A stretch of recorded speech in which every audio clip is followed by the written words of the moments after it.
যে পৃথিবীর সর্বপ্রাচীন মাযহাব হচ্ছে দুইটা। মানুষ যে বলে মাযহাব চারটে, হানাফি, শাফি, হাম্বলি, মালিকি, এটা ভুল। মাযহাব মূলত পৃথিবীতে দুটা, এবং এ কথাই সত্য যে মুহাক্কিক উলামায়ে কেরাম, অতীত যুগের ফুকাহায়ে কেরাম মাযহাব উল্লেখ করতে গিয়ে হানাফি, শাফি, হাম্বলি, মালিকি মাযহাব কেউ উল্লেখ করেনি, বরং বেশিরভাগই উল্লেখ করেছেন দুটি মাযহাবের কথা। একটির নাম হচ্ছে আহলুল হাদিস আর একটির নাম হচ্ছে আহলুর রায়। এটা মুফতি সাঈদ আহমদ পালানপুরি তার বইয়ের মধ্যে লিখে গেছেন। আহলুল হাদিস কে কে? ইমাম মালিক, ইমাম শাফিঈ, ইমাম আহমদ বিন হাম্বল, তিনজনই আহলুল হাদিস। আর ইমাম আবু হানিফা রাহিমাহুল্লাহ একাই হচ্ছেন আহলুর রায়। এবং এই কথার প্রমাণ আপনি কোথায় পাবেন? যদি ফিকহের কোনো গ্রন্থ পড়ার আপনার সুযোগ হয়, দেখার সুযোগ হয়, তুলনামূলক পর্যালোচনা করার সুযোগ হয়, তাহলে দেখবেন যে 50% মাসালায় এই তিনজন ইমাম একমত। বিদায়াতুল মুজতাহিদ খোলেন বা হানাফি মাযহাবের গ্রন্থ হেদায়া খোলেন, যদিও হেদায়াতে ইমাম আহমদ বিন হাম্বলের নাম নেওয়া হয়নি, কেননা অনেকেই ইমাম আহমদ বিন হাম্বলকে আবু বকর আল জাসসাস সহ অনেক বড় বড় হানাফি ইমাম আহমদ বিন হাম্বলকে ফকিহ মনে করেন না। ফলত তারা বেশিরভাগ ক্ষেত্রে শাফিঈ এবং মালিকি এই দুই ইমামের নাম ব্যবহার করেছেন।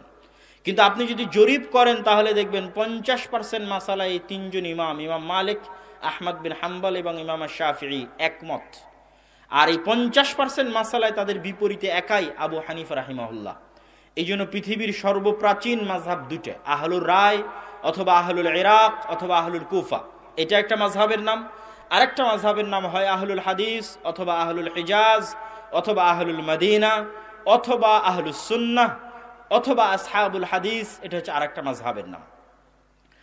এবং তার আরো প্রমাণ আপনাদের সামনে যদি আমি চিহ্ন এবং আলামত হিসেবে তুলে ধরি, যে আজকের যুগে আপনারা তর্ক বিতর্ক করতেছেন হানাফি এবং আহলে হাদিস ভাইয়েরা কি নিয়ে? আপনারা তর্ক বিতর্ক করতেছেন রাফুল আদাইন করা নিয়ে, আপনারা তর্ক বিতর্ক করতেছেন সালাতে সূরা ফাতিহা পড়া নিয়ে, আপনারা তর্ক বিতর্ক করতেছেন জোরে আমিন বলা নিয়ে। আপনাদেরকে চ্যালেঞ্জ দিয়ে বলে গেলাম, এগুলো একটা মাসালাও আজকের যুগের মাসালা নয়, ব্রিটিশদের আমলের মাসালা নয়। আজকে আপনি আবিষ্কার করে মারামারি গন্ডগোল করতেছেন, এই মাসালা আজকের যুগের নয়। 1200 বছর আগে, 1300 বছর আগে এই মাসালার উপর মতভেদ হয়েছে। সাহাবীদের মধ্যে মতভেদ হয়েছে, তাবেঈদের মধ্যে মতভেদ হয়েছে, বড় বড় ইমামের মধ্যে মতভেদ হয়েছে। ইমাম বুখারী সেই যুগে জুজু কিরাত খালফাল ইমাম, কিরাতুল ফাতিহা খালফাল ইমাম, ইমামের পিছনে সূরা ফাতিহা পড়তে হবে এই মর্মে সম্পূর্ণ আলাদা বই লিখে গেছেন ইমাম বুখারী। তাহলে এই মাসালা মতভেদপূর্ণ কত বছর আগে ইমাম বুখারীর যুগে। ইমাম আত-তিরমিজি তার গ্রন্থের মধ্যে জোরে আমিন এবং আস্তে আমিন উভয় মাসালার দলিল এবং কে কোন মাসালার পক্ষে তার বইয়ের মধ্যে লিখে গেছেন 1300 বছর আগে, 1200 বছর আগে। ইমাম বুখারী রাহিমাহুল্লাহ রাফুল আদাইন করার উপর সম্পূর্ণ আলাদা গ্রন্থ লিখে গেছেন সেই যুগে, এবং তার বইয়ের মধ্যে 25 জায়গায় ক্বালা বাযুন নাস বলার মাধ্যমে আহলুল কুফা বা আহলুর রায়ের মাযহাবের রদ করেছেন সেই কালে।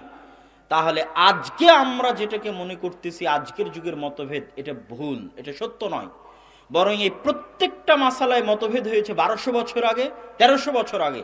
এমনকি কিছু কিছু মাসালায় সাহাবীদের মধ্যে মতভেদ হয়েছে। আব্দুল্লাহ বিন ওমর রাদিয়াল্লাহু তাআলা আনহু, আবু হুরায়রা রাদিয়াল্লাহু তাআলা আনহু, আনাস ইবনে মালিক রাদিয়াল্লাহু তাআলা আনহু, যারা বেশিরভাগ মদিনায় দার্স দিতেন, মক্কায় দার্স দিতেন, আব্দুল্লাহ বিন আব্বাস রাদিয়াল্লাহু তাআলা আনহু, তাদের মাসালা একরকম। আর আব্দুল্লাহ বিন মাসউদ রাদিয়াল্লাহু তাআলা আনহু কুফায় দার্স দিতেন, তার কিছু মাসালা একরকম, এবং তার অনুসারী যারা কুফায় ছিল তাদের মাসালা একরকম। তো আজকের যুগে যদি কেউ এই দুই একটা মাসালা নিয়ে উল্লেখ করে বলে যে আহলুল হাদিসরা ব্রিটিশ আমলে তৈরি হয়েছে, তাহলে এটি ডাহা মিথ্যা অপবাদ। আহলুল হাদিসরা যেই মানহাজ বা যেই মাযহাব বা যেই ফিকহের উপর আমল করতে চায়, এটা ফিকহুস সালাফ, ফিকহ আহলিল হাদিস, অনেক পুরাতন, 1200 এবং 1300 বছরের পুরাতন। সম্মানিত উপস্থিতি, আমি আমার আলোচনা দীর্ঘায়িত করব না, এবার সরাসরি চলে আসি ভারত উপমহাদেশে আহলুল হাদিসদের ইতিহাস। এটা আপনাদের জানা জরুরি। কি জন্য জানা জরুরি? এই জন্য জানা জরুরি, আমিও মদিনা ইসলামী বিশ্ববিদ্যালয় থেকে পড়েছি, আমার বাম পাশে শ্রদ্ধেয় শাইখ বসে আছেন, তিনিও মদিনা ইসলামী বিশ্ববিদ্যালয় থেকে পড়েছেন। মদিনা ইসলামী বিশ্ববিদ্যালয়ে পড়াকে আমরা শারাফ মনে করি, সম্মান মর্যাদা মনে করি।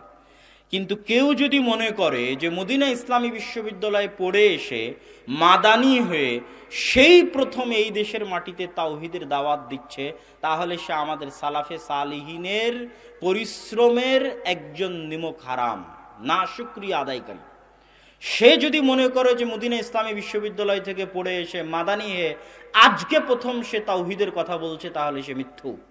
আজ থেকে 200 বছর আগে, 250 বছর আগে শাহ ইসমাইল শহীদ, যিনি 1831 সালের 6 মে বালাকোটের প্রাঙ্গণে শহীদ হয়েছেন, তিনি 200 বছর আগে বই লিখে গেছেন তাকবিয়াতুল ঈমান, তাওহীদের উপর, যার আরবি অনুবাদ হয়েছে রিসালাতুত তাওহীদ নামে। সুতরাং ভারত উপমহাদেশে আহলুল হাদিসদের ইতিহাস জানতে হবে।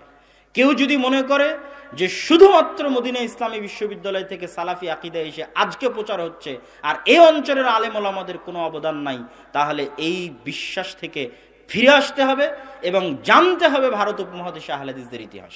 আপনাদের এই টাঙ্গাইল বলেন, বল্লা বলেন, কালিহাতি বলেন, এই অঞ্চলগুলো যদি 200-250 বছর থেকে আহলে হাদিস হয়, তাহলে আপনাকে আমি চ্যালেঞ্জ দিয়ে বলে গেলাম, শুধু এই টাঙ্গাইলের অঞ্চল নয়, ঢাকার বংশাল অঞ্চল বলেন, ঢাকার ব্রায়েত বলেন, বগুড়ার গাবতলী বলেন, রাজশাহী অঞ্চল বলেন, চাঁপাইনবাবগঞ্জ অঞ্চল বলেন, ঠাকুরগাঁ দিনাজপুর অঞ্চল বলেন, যেগুলোতে মোটামুটি 200 থেকে 250 বছর থেকে আহলে হাদিসরা বসবাস করছে, সঠিক আকীদা এবং তাওহীদের বিশ্বাস লালন করছে, এই প্রত্যেকটা জায়গায়, শুধু টাঙ্গাইল নয়, শুধু রাজশাহী নয়, শুধু বংশাল ব্রায়েত নয়, গোটা ভারত, পাকিস্তান, বাংলাদেশ, শ্রীলঙ্কা, মালদ্বীপ, নেপাল, ভুটান, আফগানিস্তানের যে কোনো অঞ্চলে আহলে হাদিসরা বসবাস করছে। আপনাকে জানতে হবে, আমি আব্দুল্লাহ বিন আব্দুর রাজ্জাক, আমার চ্যালেঞ্জ থাকলো, আপনাকে জানতে হবে যে ওই অঞ্চলে মিয়া নাজির হোসাইন দেহলভির কোনো না কোনো ছাত্র গেছিল।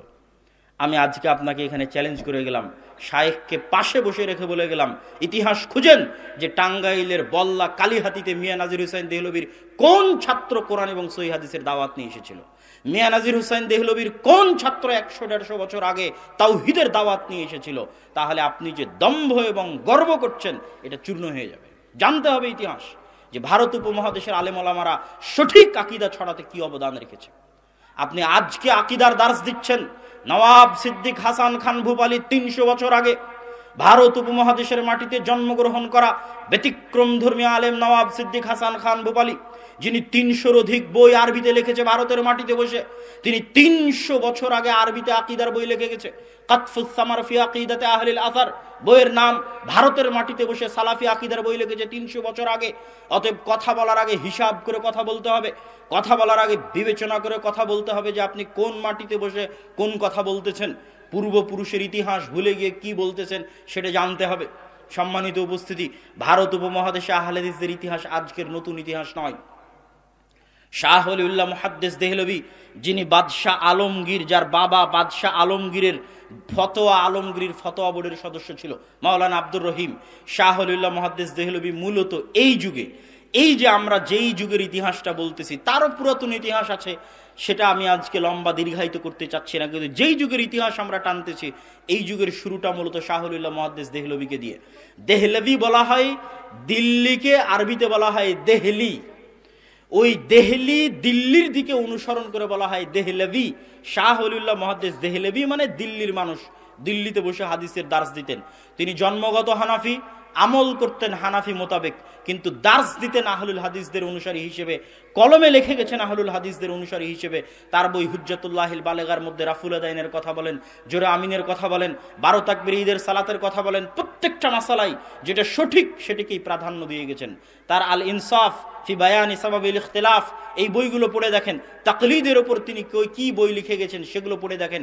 সেই কালে তিনি এই ভারত উপমহাদেশে যে জুমুদ ছিল, তাকলিদের যে গোড়ামি ছিল, এটার বুকে তিনি হাদিসের দার্সের মাধ্যমে সবচেয়ে বড় শক্তিশালী পারমাণবিক অ্যাটম বম নিক্ষেপ করেছেন।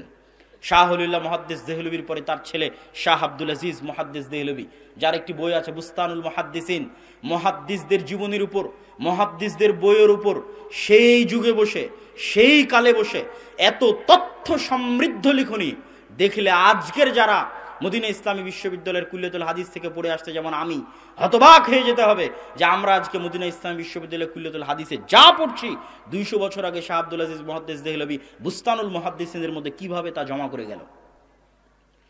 যেই মুহূর্তে এই অঞ্চলে ব্রিটিশ শাসন আমল চলতেছে, জালালউদ্দিন সুয়ুতির মৃত্যুর পর থেকে নিয়ে এবং আরব বিশ্ব থেকে ইলম হারিয়ে যাওয়ার পর থেকে নিয়ে নতুন করে সৌদি আরবের প্রতিষ্ঠা এবং বড় বড় আলেম ওলামার জন্ম হওয়ার আগ পর্যন্ত মধ্যে 150-200 বছর ইলমকে আবাদ করেছে ভারতের আলেমরা। যত বড় বড় হাদিসের কিতাব আছে প্রথম প্রকাশ হয় ভারতে, না হয় পাকিস্তানে। আহলুল হাদিস হোক, হানাফি হোক, আলেম ওলামাদের মাধ্যমে ভারতে অথবা পাকিস্তানে যত হাদিসের বই আছে তার অধিকাংশের প্রথম প্রকাশ। যারা ইতিহাস পড়ে তাদের কাছে এই সম্পর্কে জ্ঞান আছে। যেমন আল জারহ ওয়াত তা'দীল ইবনে আবি হাতেমের লেখা। ইবনে আবি হাতেম হচ্ছে আবু হাতেমের ছেলে, যে তার বাবা আবু হাতেম এবং তার বাবার বন্ধু আবু যুরআর কাছে জিজ্ঞেস করত ওই সমস্ত রাবি সম্পর্কে যেই সমস্ত রাবির উপর আলোচনা করে গেছে ইমাম বুখারী তার তারিখুল কাবীরের মধ্যে। তারপরে প্রত্যেকটা মন্তব্য রাবির পিছনে লিখে গেছে, বাবার মন্তব্য, আবু যুরআর মন্তব্য। এই বই প্রথম প্রকাশিত হয়েছে ভারতের হায়দ্রাবাদ থেকে আব্দুর রহমান বিন ইয়াহইয়া আল মুআল্লিমের তাহকিকে। আব্দুর রহমান বিন ইয়াহইয়া আল মুআল্লিমকে এই যুগের ইমাম যাহাবি বলা হয়। তিনি ভারতে বসে তাহকিক করে প্রথম প্রকাশ করেছেন হাদিস শাস্ত্রের একজন মৌলিক জারাহ এবং তা'দীলের একটা মূল কিতাব। তো যাক, সেই আলোচনা লম্বা না করে চলে আসি। শাহ ওলিউল্লাহ মুহাদ্দিস দেহলভির ছেলে হচ্ছে শাহ আব্দুল আজিজ মুহাদ্দিস দেহলভি। শাহ আব্দুল আজিজ মুহাদ্দিস দেহলভির পরে আসলেন শাহ ইসহাক মুহাদ্দিস দেহলভি। এই তিনজন পর্যন্ত সানাদ এই উপমহাদেশে ভারত, পাকিস্তান, বাংলাদেশ, শ্রীলঙ্কা, আফগানিস্তান, এই তিনজন পর্যন্ত সানাদ এক। সে হানাফি হোক, আহলে হাদিস হোক, বেরেলভি হোক, দেওবন্দি হোক, যারা অত্র অঞ্চলে বুখারী, মুসলিম, আবু দাউদ, নাসাই, তিরমিজি দার্স দিচ্ছে তাদের অধিকাংশই কোনো না কোনোভাবে এই তিনজনের ছাত্র। শাহ ওলিউল্লাহ মুহাদ্দিস দেহলভির ছেলে শাহ আব্দুল আজিজ মুহাদ্দিস দেহলভি, তারপরে শাহ ইসহাক মুহাদ্দিস দেহলভি। আহলে হাদিস হলো, হানাফি হলো, দেওবন্দি হলো, বেরেলভি হলো। শাহ ইসহাক মুহাদ্দিস দেহলভির পরে মূলত দার্স বিভক্ত হয়ে যায়। শাহ ইসহাক মুহাদ্দিস দেহলভির দুইজন ছাত্র, এই অংশ পর্যন্ত ইতিহাস একটু মনে রাখতে হবে। শাহ ইসহাক মুহাদ্দিস দেহলভির দুইজন ছাত্র, এক আব্দুল গনি আল মুজাদ্দিদি আর একজন মিয়া নাজির হুসাইন দেহলভি। আব্দুল গনি আল মুজাদ্দিদি নিয়ে চলে গেলেন দেওবন্দি মাযহাবের প্রতিষ্ঠাতা হিসেবে। তার দুইজন ছাত্র, আব্দুল গনি আল মুজাদ্দিদির দুইজন ছাত্র হচ্ছে কাসেম নানুতুবি আর রশিদ আহমদ গাঙ্গুহি, যারা দারুল উলুম দেওবন্দ প্রতিষ্ঠা করেছেন।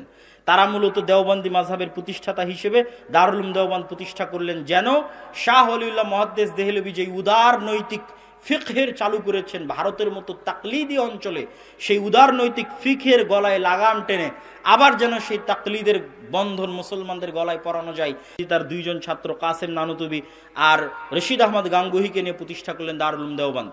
আর মিয়া নাজির হুসাইন দেহলভি জামিয়া সালাফিয়া ডাঙ্গিপাড়া পাওয়া রাজশাহীতে গেলে দেখবেন যে মিয়া নাজির হুসাইন দেহলভির নামে আবাসিক ছাত্রাবাসের নাম দেওয়া আছে, যে মিয়া নাজির হুসাইন দেহলভি আবাসিক ভবন, শাইখুল কুল ফিলকুল মিয়া নাজির হুসাইন দেহলভি আবাসিক ভবন। কেন দেওয়া আছে? আজকের যুগের ছাত্রদেরকে ইতিহাস সম্পর্কে সচেতন করতে, তাদের আকাবির, তাদের সালাফদের ইতিহাস সম্পর্কে সচেতন করতে, যেন তারা নিমক হারাম না হয়, যেন 2 দিন আরব বিশ্বের কোনো দেশ থেকে পড়ে এসে মনে না করে যে মুই কি হনুরে, আমি মনে হয় প্রথম আজকে আকিদার দাওয়াত দিচ্ছি, আমি মনে হয় প্রথম আজকে তাওহীদের দাওয়াত দিচ্ছি, এটা যেন মনে না করে। মিয়া নাজির হুসাইন দেহলভির ছাত্রের সংখ্যা 1,60,000। ভারত, বাংলাদেশ, পাকিস্তান, আফগানিস্তান, নেপাল, শ্রীলঙ্কা, ভুটান, সৌদি আরব সহ 1,60,000 ছাত্র। এবং আমার চ্যালেঞ্জ থাকলো, আপনার এই বল্লা কালিহাতিতেও কোরআন এবং হাদিসের দাওয়াত পৌঁছেছে মিয়া নাজির হুসাইন দেহলভির কোনো না কোনো ছাত্রের মাধ্যমে। আমার এই বক্তব্যের পরে ইতিহাস খুঁজে দেখবেন। আজকে আমরা মদিনা বিশ্ববিদ্যালয় থেকে পড়ে এসে আপনাকে সঠিক আকীদার দাওয়াত দিচ্ছি, এটা মিথ্যা কথা। যারা এই মাঠ তৈরি করে দিয়ে গেছে তাদের মাঠের উপর আমরা নতুন করে চাষাবাদ করতেছি। অতএব তাদের এই অবদানকে স্বীকার করতেই হবে। মিয়া নাজির হুসাইন দেহলভির ছাত্র সংখ্যা 1,60,000। ভারত উপমহাদেশের যে কোনো প্রান্তে আহলুল হাদিস বসবাস করছে, বিশ্বাস করতে হবে ওখানে মিয়া নাজির হুসাইন দেহলভির ছাত্ররা আগে ছিল। আজ মিয়া নাজির হুসাইন দেহলভির 4 জন ছাত্রের কথা বলে আমার বক্তব্যের শেষের দিকে চলে যাব। তবে বক্তব্যের মাঝে আরেকবার যদি ভুলে না যাই, যে নওয়াব সিদ্দিক হাসান খান ভূপালীর নাম বললাম, তার একটি বইয়ের অনুবাদ আমরা জামিয়া সালাফিয়া থেকে করেছি, আর রওজাতুন নাদিয়া, যে বইটি পড়ার পরামর্শ নাসিরউদ্দিন আলবানী রাহিমাহুল্লাহ দিয়েছেন, যেটার নাম আমরা দিয়েছি ফিকহুস সালাফ। অনেকেই বলে যে আহলুল হাদিসদের ফিকহ নাই, আহলুল হাদিসরা ফিকহ মানে না। আহলুল হাদিসরা আসলে কি ফিকহ মানে, ফিকহুস সালাফ কি, ফিকহুল হাদিস কি, ফিকহুস সুন্নাহ কি, এটা রওজাতুন নাদিয়ার মধ্যে নওয়াব সিদ্দিক হাসান খান ভূপালী খুব সুন্দর করে স্পষ্ট করে দিয়েছেন, এবং নাসিরউদ্দিন আলবানী রাহিমাহুল্লাহ এই বইটি পড়ার জন্য পরামর্শ দিয়েছেন। আমরা সেই বইটি বাংলায় অনুবাদ করেছি।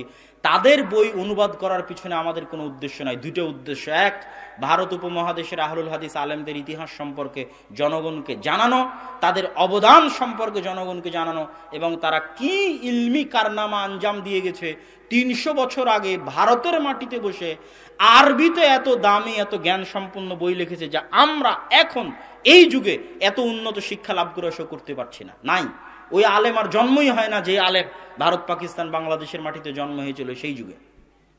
তাদের আর 4 জনের কথা বলবো ওই ধরনের আলেমের। মিয়া নাজির হুসাইন দেহলভী রাহিমাহুল্লাহর 4 জন ছাত্র, যাদের কথা বলে আমরা আমাদের বক্তব্য সামনের দিকে এগিয়ে নিয়ে যাব।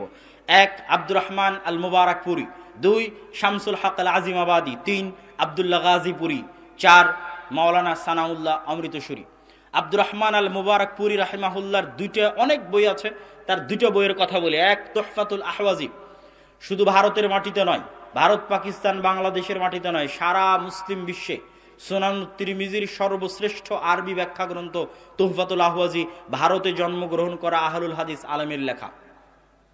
ভারত উপমহাদেশের মাটিতে জন্মগ্রহণ করা আহলুল হাদিস আলেমের লেখা ব্যাখ্যা গ্রন্থ, সমগ্র পৃথিবীতে তিরমিজির শ্রেষ্ঠ আরবি ব্যাখ্যা গ্রন্থ। এই অবদানের কথা আমাদের মনে রাখতে হবে। কি পরিমাণ হাদিসের জ্ঞান তাদের কাছে ছিল সেটা কোথায় গেলে বুঝবেন জানেন? শায়েখ বসে আছে, উনি বুঝতে পারবে, আরো যারা হাদিস সম্পর্কে জানেন তারা বুঝতে পারবেন। ইমাম তিরমিজি তার বইয়ের মধ্যে লেখে অফিল বাব, অফি হাজাল বাব, এই অধ্যায়ে আরো এই হাদিস আছে। ধরেন রাফুল ইয়াদাইনের অধ্যায়ে ইমাম তিরমিজি বলে দিল, একটা হাদিস উল্লেখ করে উনি বলে দিবেন যে এই অধ্যায়ে তথা রাফুল ইয়াদাইন অধ্যায়ে আরো হাদিস আছে আবু হুরায়রা থেকে, আব্দুল্লাহ বিন মাসউদ থেকে, আয়েশা থেকে, আনাস ইবনে মালিক থেকে। খালি সাহাবীদের নাম বলে গেলেন, হাদিস কোথায় কি হাদিস তা উল্লেখ করা নাই। শুধু বলা আছে রাফুল ইয়াদাইন অধ্যায়ে, মানে প্রত্যেকটা অধ্যায়ে উনি বলেন, যখন যে অধ্যায় আলোচনা করবেন সে অধ্যায়ে গিয়ে বলেন তোমরা এই অধ্যায়ে আরো হাদিস পাবা আবু হুরায়রা থেকে, আব্দুল্লাহ বিন ওমর থেকে, আব্দুল্লাহ বিন আব্বাস থেকে, আনাস ইবনে মালিক থেকে, আব্দুল্লাহ বিন মাসউদ থেকে, কিন্তু কোথায় কি হাদিস তা তিনি উল্লেখ করেননি। সেই যুগে মাকতাবাতুশ শামিলা ছিল না, যখন তুহফাতুল আহওয়াজির লেখক তুহফাতুল আহওয়াজি লেখে তখন। অথচ ওই যুগে ওই প্রত্যেকটা হাদিস উনি খুঁজে বের করে উল্লেখ করে দিয়েছেন তার ব্যাখ্যা গ্রন্থের মধ্যে, যে এই হাদিসটা এখানে যে ইমাম তিরমিজি বলতেছে আব্দুল্লাহ বিন আব্বাস থেকে বর্ণিত হাদিস আছে, এই হাদিসটা মূলত দারাকুতনির এত নাম্বার অধ্যায়ের অমুক জায়গায় এই হাদিসটা তোমরা খুঁজে পাবা, হাদিসের ইবারত এই। এখানে যে ইমাম তিরমিজি বলতেছে আবু হুরায়রা থেকে হাদিস আছে রাফুল ইয়াদাইন বিষয়, এই হাদিসটা তোমরা বাইহাকিতে খুঁজে পাবা অধ্যায় নাম্বার এই, এভাবে। সেই যুগে মাকতাবাতুশ শামিলা ছাড়া, গুগল সার্চ ছাড়া এই দেশের মাটিতে জন্মগ্রহণ করা আলেম এই মাপের বই লিখে গেছে, ভাবলে কল্পনা করতে পারবেন না। তার আরেকটি বইয়ের কথা বলি, আবকারুল মিনান ফি নাকদি আথারিস সুনান। আহলুল হাদিস মাদ্রাসাগুলোতে মিশকাতের আগে একটা হাদিসের বই পড়ানো হয়, তার নাম বুলুগুল মারাম। এটার দেখা দেখি হানাফি মাদ্রাসাতে মিশকাতের আগে একটা হাদিসের বই চালু করার জন্য একজন হানাফি আলেম মাওলানা নিম্বি একটা বই লিখলেন আসারুস সুনান। তিনি কি করলেন, বুলুগুল মারামে যেমন আহলুল হাদিসদের মাযহাবের হাদিসগুলো বেশি জমা করা আছে, উনি আসারুস সুনানে হানাফি মাযহাবের পক্ষে যা হাদিস ছিল জয়ীফ জাল সব জমা করে দিলেন। তো ওনার এই বই বাজারে আসার অল্প কয়দিনের মধ্যে, এক সপ্তাহের মধ্যে, 10 দিনের মধ্যে আব্দুর রহমান আল মুবারকপুরি বই লিখলেন আবকারুল মিনান ফি নাকদি আসারিস সুনান, যে আসারুস সুনান এই বইয়ের মধ্যে কোন হাদিসে কোথায় ভুল আছে, কি ত্রুটি আছে, 1 সপ্তাহ 10 দিনের মধ্যে জবাব চলে আসলো, বই ডাউন, বাজারে বই চললই না। এই রকম ইলম এবং জ্ঞানের ভান্ডার ছিলেন তারা। কথায় কথায় আরেকজনের কথা মনে পড়ে গেল, যেটা এই আলোচনার মধ্যে ছিল না, আব্দুস সালাম মুবারকপুরি। যখন মাওলানা শিবলি নোমানি নাদতুল উলামা লখনৌতে বসে ইমাম বুখারী এবং সহিহ বুখারীর উপর আঙ্গুল তুললেন, আল্লামা শিবলি নোমানি অনেক বড় আলেম, কিন্তু অনেক বড় আলেম হওয়ার পরেও তিনি কিছুটা ইনকারে হাদিস দ্বারা প্রভাবিত ছিলেন। ইনকারে হাদিস দ্বারা প্রভাবিত হওয়ার কারণে নাদতুল উলামা লখনৌতে বসে সহিহ বুখারী আর ইমাম বুখারীর উপর হাত তুললেন। তখন শামসুল হক আজিমাবাদী আব্দুস সালাম মুবারকপুরীকে দায়িত্ব দিলেন, তুমি ইমাম বুখারী আর সহিহ বুখারীর উপর বই লেখো। তিনি বই লেখা শুরু করলেন, বইয়ের নাম সিরাতুল বুখারী, 2 খণ্ড। আর শিবলি নোমানি লিখেছিলেন সিরাতুন নুমান, মানে আবু হানিফা রাহিমাহুল্লাহর জীবনী। তখন আব্দুস সালাম মুবারকপুরী লিখলেন সিরাতুল বুখারী, 2 খণ্ড। আল্লাহে আল্লাহর কসম, ওয়াল্লাহে আল্লাহর কসম, কেউ যদি মিন্নাতুল বারী দেখে মনে করে যে না জানি কত বড় বই লিখেছি, মিন্নাতুল বারীকে আমার কাছে সিরাতুল বুখারীর সামনে শিশু মনে হয়। ইমাম বুখারীর জীবনীর উপরে আর সহিহ বুখারীর উপরে এত সূক্ষ্ম আর এত বিস্তারিত গ্রন্থ পৃথিবীর বুকে আর দ্বিতীয়টা লেখা হয়নি। যেটা ভারতের আলেম লিখেছে, আরবি অনুবাদ হয়েছে কিনা আমার জানা নাই, উর্দুতে লিখেছেন সিরাতুল বুখারী, আমার জানা নাই যে হয়েছে কিনা। সম্মানিত উপস্থিতি, শামসুল হক আল আজিমাবাদী তিনি গ্রন্থ লিখলেন 32 খণ্ডে আবু দাউদের ব্যাখ্যা গায়াতুল মাকসুদ। যখন ভারত পাকিস্তান বিভক্ত হয়, শিখ মুসলমানদের দাঙ্গা, হিন্দুদের দাঙ্গা, বই জ্বলে পড়ে ছারখার। কিছু বই বাংলাদেশের ঢাকাতেও এসেছিল, কিছু বই পাকিস্তানের লাহোরেও গেছিল, কিছু নতুন করে ছাপানো হয়েছে, আল্লাহু আলাম। কিন্তু তিনি তার ভাইকে পরামর্শ দিয়েছিলেন এই 32 খণ্ডের বই সংক্ষিপ্ত করতে, যেটা এখন সারা পৃথিবীতে প্রচলিত আছে। ওই বইয়ের নাম আউনুল মাবুদ।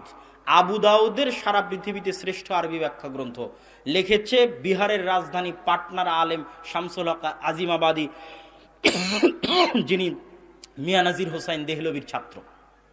তার আরেকটা বইয়ের নাম বলি, রাফউল ইলতিবাস।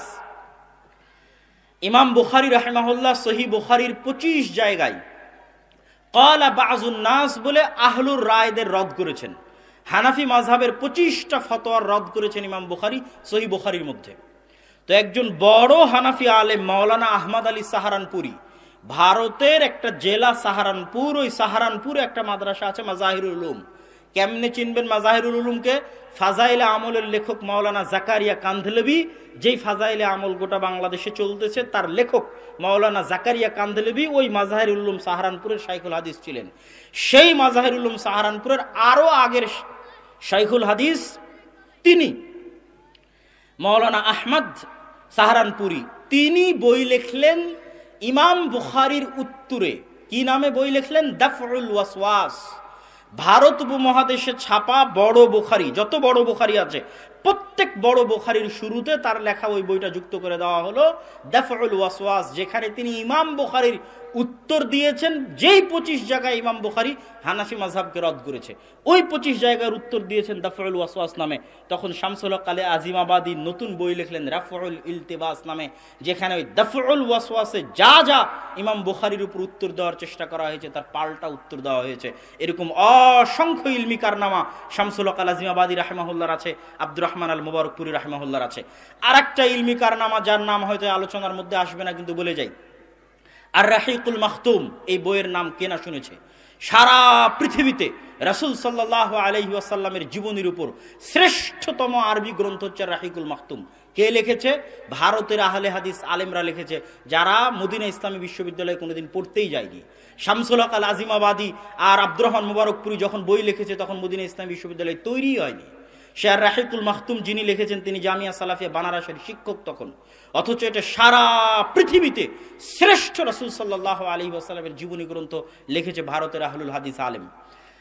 আরো একটি বইয়ের নাম যদি আপনাদেরকে না বলি তাহলে সেটি আমানতের খেয়ানত হবে। সেই বইটি হচ্ছে আল মিজান। এই বইটা মূলত লেখা হয়েছে ভারতের একজন বিখ্যাত হানাফি আলেম মাওলানা আশরাফ আলী থানভী। তিনি তার এক ছাত্র জাফর আহমদ থানভীকে দায়িত্ব দিলেন যে হানাফি মাযহাবের যত মাসলা মাসাইল আছে সব মাসলা মাসাইলের পক্ষে দলিল জমা করো, আর সেটাকে কেমনে সহিহ প্রমাণ করতে হবে তার দায়িত্ব পালন করো। তখন জাফর আহমদ থানভী একটা বই লিখলেন ইলাউস সুনান নামে। এখন পর্যন্ত হানাফি মাযহাবের পক্ষে দলিল জমা করতে গিয়ে লেখা শ্রেষ্ঠতম গ্রন্থ হচ্ছে ইলাউস সুনান।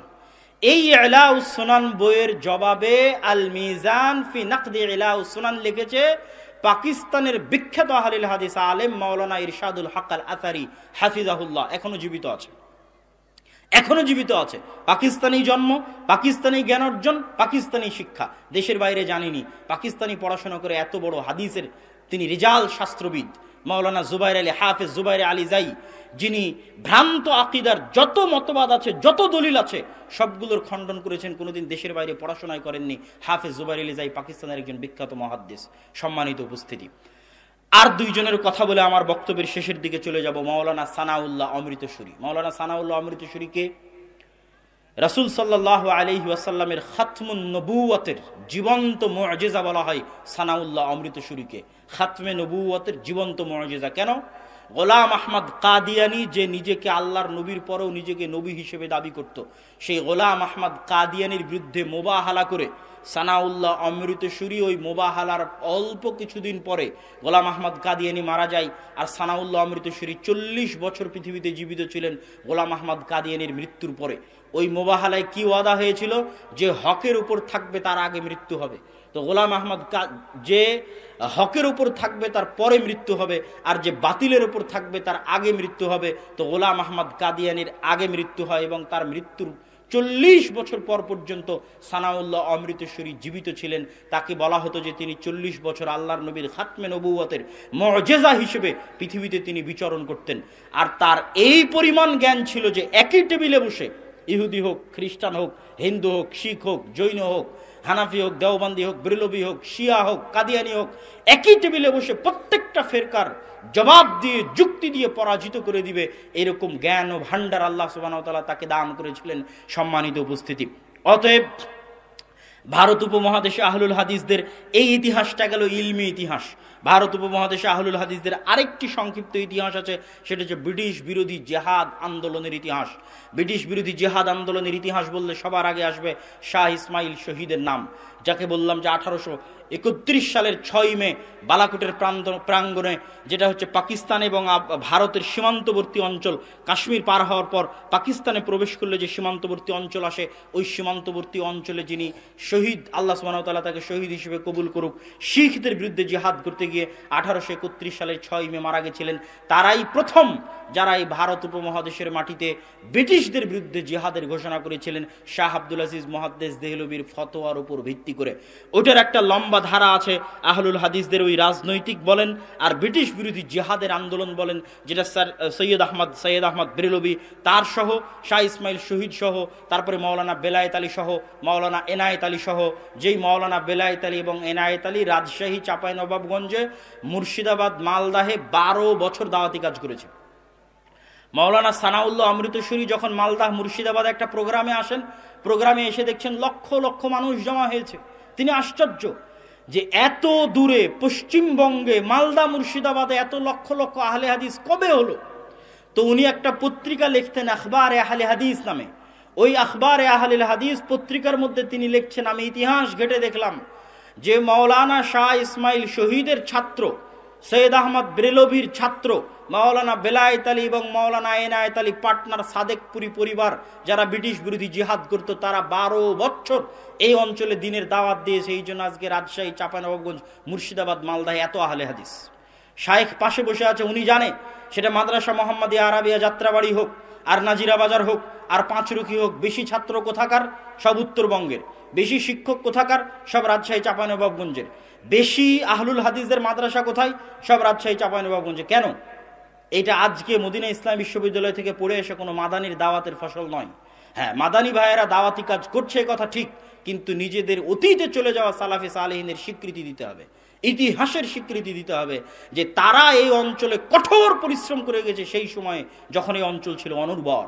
সেই সময়ের পরিশ্রমের ফলে আজকে সেই উর্বর জমিতে আমরা দাওয়াতি কাজ করতেছি। অতএব তাদের শুকরিয়া আদায় করতে হবে, তাদের স্বীকৃতি দিতে হবে, এবং সেই শুকরিয়া স্বরূপ, স্বীকৃতি স্বরূপ প্রত্যেকটা মাদ্রাসায় ভারত উপমহাদেশের আহলুল হাদিস আলেমদের ইতিহাস পড়ানো, তাদের সম্পর্কে জ্ঞান অর্জন করা এবং জ্ঞান বিতরণ করা জরুরি। সম্মানিত উপস্থিতি, বক্তব্যের শেষের দিকে আমি আপনাদের উদ্দেশ্যে আরেকটি গুরুত্বপূর্ণ পয়েন্ট সম্পর্কে আলোচনা করতে চাই। আমি আশা করব আপনারা উঠে না গিয়ে এই অংশটুকু গুরুত্বের সাথে শুনবেন। সেটি হচ্ছে মসজিদ ভিত্তিক দ্বীন শিক্ষা। মূলত আজকে আমার ইচ্ছা ছিল মসজিদ ভিত্তিক দ্বীন শিক্ষা সম্পর্কে আপনাদের সামনে আলোচনা পেশ করা, কেননা আমি এখন যেখানেই যাচ্ছি সেখানেই মূলত এই বিষয়টার উপর ফোকাস করে আলোচনা করার চেষ্টা করছি। আজকের মুসলমানেরা হচ্ছে এই যুগের বানু ইসরাইল। এইটা একটা নতুন টার্ম, নতুন পরিভাষা আমি ব্যবহার করতেছি যে আজকের মুসলমানেরা হচ্ছে এই যুগের বানু ইসরাইল। কিন্তু এই কথার পিছনে দলিল আছে। কিভাবে দলিল আছে? আল্লাহ সুবহানাহু তাআলা কোরআন মাজিদের মধ্যে, কোরআন মাজিদের প্রত্যেকটা আয়াত দামি, প্রত্যেকটা বাক্য দামি, প্রত্যেকটা বর্ণ দামি, প্রত্যেকটা হরফ দামি। সেই কোরআন মাজিদের মধ্যে বানু ইসরাইলদের ইতিহাস এত বিস্তারিত বলেছে, আর দ্বিতীয় কোনো কওম বা জাতির ইতিহাস আল্লাহ এত বিস্তারিত বলেননি। আদ সামুদ বলেন, কওমে লুত বলেন, তাদের ইতিহাস 1-2 লাইনে শেষ করে দিয়েছেন। আর বনী ইসরাইলের ঘটনা বিস্তারিত বলতে থেকেছে, এই হলো। বাকারা খুলেন, সূরা বাকারাতে বনী ইসরাইলের ইতিহাস দিয়ে আল্লাহ পরিপূর্ণ করে রেখেছে। কেন? কোরআনের মতো এত দামি গ্রন্থে কেন বনী ইসরাইলের এত বিস্তারিত ইতিহাস? একমাত্র জাতি হিসেবে বনী ইসরাইলের এত বিস্তারিত ইতিহাস কোরআনে আল্লাহ সুবহানাহু ওয়া তাআলা এই জন্যই উল্লেখ করেছেন, যেন মুসলমানেরা শিখতে পারে, কেননা মুসলমানেরাও একদিন বনী ইসরাইল হয়ে যাবে। কেন হবে? রাসূল সাল্লাল্লাহু আলাইহি ওয়াসাল্লাম হাদিসে বলেছেন যে তোমরা বনী ইসরাইলদের সাথে মিলে যাবে যেমন এক জুতার পাট আর এক জুতার পাটের সাথে মিলে যায়। যদি বনী ইসরাইলেরা 70 দলে বিভক্ত হয়, তোমরা তার চেয়ে বেশি দলে বিভক্ত হবে। বনী ইসরাইলের কোনো ব্যক্তি যদি মায়ের সাথে জেনা করে, তোমাদেরও কোনো ব্যক্তি তার মায়ের সাথে জেনা করবে, তোমরা হুবহু বনী ইসরাইলের সাথে মিলে যাবে। তাহলে বনী ইসরাইল কেমন? এবার 2-1 মিনিট কোরআনে দেখি যে বনী ইসরাইল কেমন, সংক্ষিপ্ত হবে। তাহলে আমরা আমাদের মাপতে পারবো যে আমরা কেন আজকের যুগের বনী ইসরাইল হয়েছি, আর কেন আমাদের গলায় গোলামির রশি ঝুলতেছে। কোরআনের মধ্যে 1 মিনিট দেখেন, চোখের সামনে বনী ইসরাইলরা দেখতেছে যে ফেরাউন ডুবে গেল, চোখের সামনে। আর আল্লাহ তাদের জন্য সমুদ্রের মধ্যে রাস্তা তৈরি করে তাদেরকে বাঁচিয়ে দিলেন। কোন ফেরাউন তাদের চোখের সামনে ডুবে গেল? যেই ফেরাউন তাদের পুরুষ সন্তানদের তাদের চোখের সামনে জবাই করত আর তাদের মহিলা সন্তানদেরকে বাঁচিয়ে রাখত, ওই ফেরাউন তাদের চোখের সামনে ডুবে গেল। আর ওই ফেরাউনকে ডুবিয়ে দিয়ে আল্লাহ তাদের মতো গোলাম কওমকে সমুদ্রের মধ্যে রাস্তা তৈরি করে দিয়ে বাঁচিয়ে দিলেন। এই কওম সমুদ্র থেকে উদ্ধার হওয়ার পর, সিনাই মরুভূমিতে আসার পর মুসা আলাইহিস সালাতু ওয়াস সালামকে বলতেছে, লান নুমিনা হাত্তা নারাল্লাহ জাহরা, এ মুসা, তোমার আল্লাহর প্রতি ঈমান আনয়ন করব না যতক্ষণ না তোমার আল্লাহকে স্বচক্ষে দেখতেছি। নাউজুবিল্লাহ। চোখের সামনে ফেরাউন ডুবে যাওয়ার চাইতে বড় নিদর্শন আল্লাহর পরিচয়ের কি থাকতে পারে? চোখের সামনে সমুদ্র ফেড়ে রাস্তা তৈরি হওয়ার চাইতে আল্লাহর নিদর্শন আর কি থাকতে পারে? অথচ এই কওম মুসা আলাইহিস সালামকে বলল, না, চোখে না দেখা পর্যন্ত তোমার আল্লাহর প্রতি ঈমান আনয়ন করব না। মুসা আলাইহিস সালাম 40 দিনের জন্য, ওয়াইদ ওয়া'আদনা মুসা 40 লাইলা, যখন মুসা আলাইহিস সালাম 40 দিনের জন্য তুর পাহাড়ে গেলেন, তখন তোমরা কি করলে? ইত্তাখাযতুমুল ইজল, তোমরা বাছুরের পূজা করা শুরু করলে। চোখের সামনে ফেরাউনকে ডুবতে দেখে, চোখের সামনে সমুদ্রকে দ্বিখণ্ডিত হতে দেখে তারা বাছুরের পূজা শুরু করলো, আল্লাহর সাথে শিরিক করলো। তাদের ওই মরুভূমিতে খাবারের ব্যবস্থা ছিল না, পানির ব্যবস্থা ছিল না। কেননা মরুভূমি, পাশে সমুদ্র, লবণাক্ত পানি খাওয়া সম্ভব নয়। وإذ استسقى موسى لقومه فقلنا اضرب بعصاك الحجر فانفجرت منه 12 عينا, যখন তোমরা মুসাকে বলেছিলে, মুসা, আমাদের খাবার পানির ব্যবস্থা নেই, আমাদের খাবার পানির ব্যবস্থা করে দাও, তখন আমি মুসাকে বলেছিলাম, মুসা, লাঠি দিয়ে পাথরে আঘাত করো। তখন পাথর থেকে 12টা ঝর্ণাধারা তৈরি হয়ে গেছিল। ইয়াকুব আলাইহিস সালামের 12 সন্তান ও তাদের পরবর্তী বংশধরের জন্য এই নিয়ামতের কথা তোমরা ভুলে গেছো। স্মরণ করো আরো একটি নিয়ামতের কথা, যখন মরুভূমিতে তোমাদের খাবারের ব্যবস্থা ছিল না, আমি আল্লাহ আসমান থেকে মান্না এবং সালোয়া দিতাম। মান্না সালোয়া কি? পৃথিবীর সবচেয়ে দামি মাশরুম, যার প্রতি কেজির দাম 5 লক্ষ টাকা, আর সবচেয়ে দামি পাখির গোস্ত, এটাই হচ্ছে মান্না এবং সালোয়া, যা আসমান থেকে আসতো তাদের খাবার হিসেবে। কিন্তু তাদের উপর আল্লাহর এত বড় দয়া থাকার পরও তারা মুসা আলাইহিস সালামকে কি বলল? লান নাসবিরা আলা তুআমিন ওয়াহিদ, মুসা, এই এক খাবার প্রত্যেক দিন ভালো লাগে না, তোমার আল্লাহকে বলো চাল, ডাল, পেঁয়াজ, রসুন, আদা পাঠিয়ে দিতে, এই এক খাবার আমাদের পছন্দ হয় না। তখন মুসা আলাইহিস সালাম বললেন, শোনো, আল্লাহর পক্ষ থেকে বললেন, শোনো, তোমরা যদি চাও যে তোমাদের এই ধরনের খাবারের ব্যবস্থা হবে, তাহলে আল আরদুল মুকাদ্দাসা আল্লাতী কাতাবাল্লাহু লাকুম, এই যে পাশেই ফিলিস্তিন আছে, মরুভূমি পার হলেই ফিলিস্তিন, উর্বর ভূমি। এখানে সিনাই মরুভূমি, আজও সিনাই মরুভূমি পার হওয়ার পরই ফিলিস্তিন হচ্ছে উর্বর, জাইতুন আবাদ হবে, সবকিছু আবাদ হবে, যাও বিজয় করে আবাদ করো। ওখানে অন্য গোত্রের লোকজন আছে, আমালেকা গোত্রের লোকজন আছে, বিজয় করে আবাদ করো। তখন এই বনী ইসরাইল কি বলল? ইযহাব আনতা ওয়া রাব্বুকা ফাকাতিলা, মুসা, আপনি আর আপনার আল্লাহ গিয়ে যুদ্ধ করেন, আমরা এখানে বসে থাকবো, যুদ্ধ করতে পারবো না। আপনি যেদিন যুদ্ধ করে বিজয় হবেন, আপনি আর আপনার আল্লাহ মিলে সেই দিন আসবো। নাউজুবিল্লাহি মিন যালিক। কত বড় নিমক হারাম কওম হলে নবীর সাথে এই ধরনের ব্যবহার করতে পারে, অথচ তারা নবীর সন্তান। সবাই ইয়াকুব আলাইহিস সালাতু ওয়াস সালামের 12 সন্তান ও তাদের পরবর্তী বংশধর। তাহলে এবার আপনি প্রশ্ন করেন, কেমনে তাদের চরিত্র এতটা বিকৃত হয়ে গেছে? কেন জানেন? ফেরাউনের 300 বছরের গোলামিতে, 200-250 বছরের গোলামিতে স্বাভাবিক মানুষের চরিত্র ধ্বংস হয়ে গেছে। এই জন্য ওরা হীনম্মন্য, আত্মমর্যাদাহীন, আত্মসম্মানহীন জাতিতে পরিণত হয়েছে গোলামির কারণে। অথচ তারা নবীর সন্তান। এই জন্য আল্লাহ সুবহানাহু ওয়া তাআলা মুসা আলাইহিস সালামকে তাদের সাথে না রেখে ফেরাউনের বাড়িতে মানুষ করেছে। কেন? ফেরাউনের বাড়িতে উনি স্বাধীন মানুষ হিসেবে বড় হয়েছেন। স্বাধীন মানুষ হিসেবে বড় হওয়াতে ওনার আত্মমর্যাদা আছে, আত্মসম্মান আছে। যে আত্মমর্যাদা আত্মসম্মানের কারণে বাইরে বের হয়ে যখন দেখছেন ফেরাউনের লোক বানু ইসরাঈলের উপর অত্যাচার করছে, এক থাপ্পড় লাগিয়ে দিয়েছেন। এই এক থাপ্পড় লাগানোর জাজবা আত্মমর্যাদা থেকে এসেছে, আত্মসম্মান থেকে এসেছে। যদি আল্লাহ ওনাকে বানু ইসরাঈলের সাথে গোলাম হিসেবে বড় করতো, এই আত্মমর্যাদায় আত্মসম্মান তার মধ্যে আসতো না, এই গায়রাত তার মধ্যে আসতো না। সম্মানিত উপস্থিতি, আজ আমরা মুসলমানেরা বানু ইসরাঈল হয়ে গেছি কেমনে? আজ আমাদের মধ্যে সালাত আছে, সিয়াম আছে, হজ আছে, যাকাত আছে, কিন্তু কি নাই?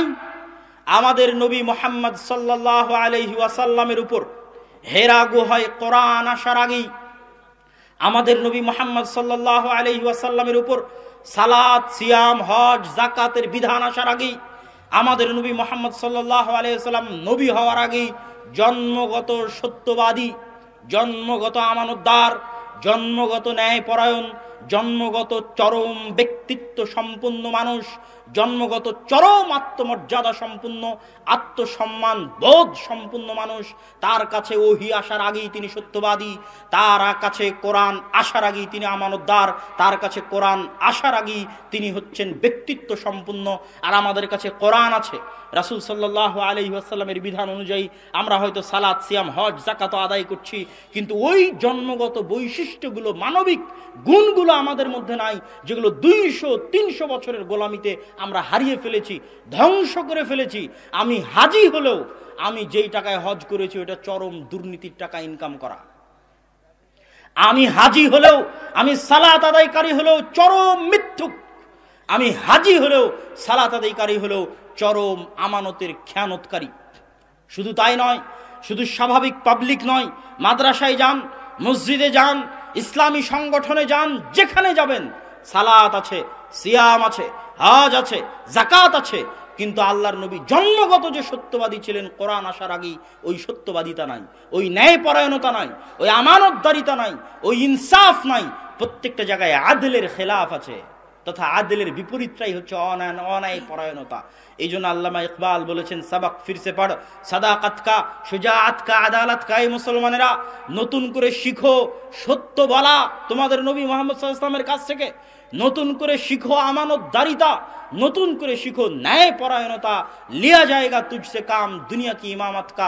আল্লাহ তোমাদেরকে পুনরায় পৃথিবীর নেতৃত্ব দিবেন, কিন্তু এখন তোমরা যে অবস্থায় আছো, তোমাদের স্বভাব চরিত্র আত্মমর্যাদাহীন, আত্মসম্মানহীন, হীনম্মন্য, নিমক হারাম, মিথ্যুক, অমানতদার, খেয়ানতকারী, অন্যায়পরায়ণ, জুলুমকারী। সমাজের প্রত্যেকটা স্তরে, আলেম ওলামা থেকে শুরু করে প্রত্যেক স্তরে দুর্নীতি এবং অত্যাচার এবং জুলুম, মিথ্যায় পরিপূর্ণ। এই রকম সমাজ দিয়ে কোশ্চিনকালেও তোমরা নেতৃত্বের জায়গায় যেতে পারবে না, বরং তোমরা গোলামি থাকবে। তোমরা হচ্ছে বনু ইসরাইল এই যুগের। এই জন্য আল্লাহ তোমাদের উপর চাপিয়ে দিয়েছে এই যুগের ফেরাউনদেরকে। এই যুগের ফেরাউনদেরকে যে আল্লাহ তোমাদের উপর চাপিয়ে দিয়েছে তার প্রমাণ ফিলিস্তিন।